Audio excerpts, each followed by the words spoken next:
سلطان عبد الحمید ثانی نے جب مسجد نبوی شریف کی تعمیر کا حکم دیا تھا تو پورے ترکی سے لوگوں کو بلایا تھا کہ اپنے اپنے بچے لے کر کے آؤ.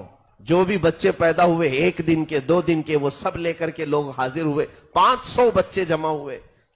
بادشاہ نے وہ سارے بچوں کو لے لیا, ایڈاپٹ کر لیا. مدینے سے کچھ دور ایک بستی بسائی جو جنگل میں تھی, آس پاس کوئی شہر بھی نہیں تھا. ان بچوں کے لیے پاکیزہ دائیں رکھی گئیں جو ہمہ وقت قرآن کی تلاوت کرتی تھی. اور یہاں تک کہ وہ بچے ختم قرآن کے ساتھ پورا دودھ پیتے تھے. 2 سال کے ہوئے تو ان کی زبانوں پر سب سے پہلی زبان عربی جاری ہوئی.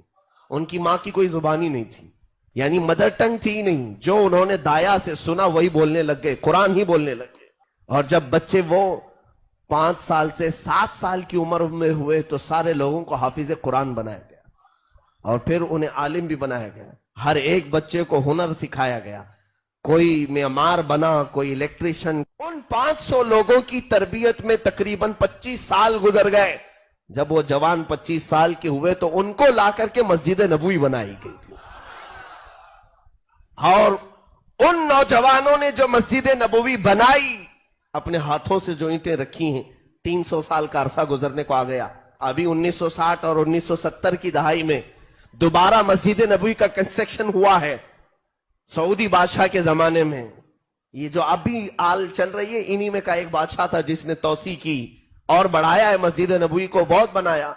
لیکن جو اصل میرے آقا صلی اللہ علیہ وسلم کا حجرہ ہے, جہاں روضہ ہے اور جہاں پہلی 4 صفیں لگتی ہیں یا ریاض الجنہ ہے, اس جگہ کو شہید کر کے نیا بنانا تھا, نیا پروجیکٹ تھا. تو لکھنے والوں نے یہ بھی لکھا ہے کہ 1 مہینے تک بلڈوزر اس کو دراڑے مارتے رہے لیکن دیوار ہلی نہیں, اس کے کوئی پلر نہیں ہلے. اسی لیے کہ میرے عزیزوں, ان بچوں نے جو ادب کا مظاہرہ میرے آقا کی بارگاہ میں پیش کیا تھا, اللہ اللہ, وہ اگر اینٹ بھی زیادہ ہوتی تو وہاں کاٹتے نہیں, 12 کلومیٹر دور لے جا کے کاٹتے تھے کہ اینٹ کے کاٹنے کی آواز سے میرے آقا کی بے ادبی نہ ہونے پائے. اور پوری مسجد کی تعمیر ہو گئی, کسی دیوار پر انہوں نے قدم نہیں رکھا. ایک لکڑا اس طرح سے زمین پر گاڑتے تھے, اس لکڑے پر ایک پٹا باندھتے اور اپنی کمر میں ایک پٹا باندھتے اور لٹک کر کے مسجد نبوی کی دیواریں بڑھایا کرتے تھے. پیر نہیں رکھا.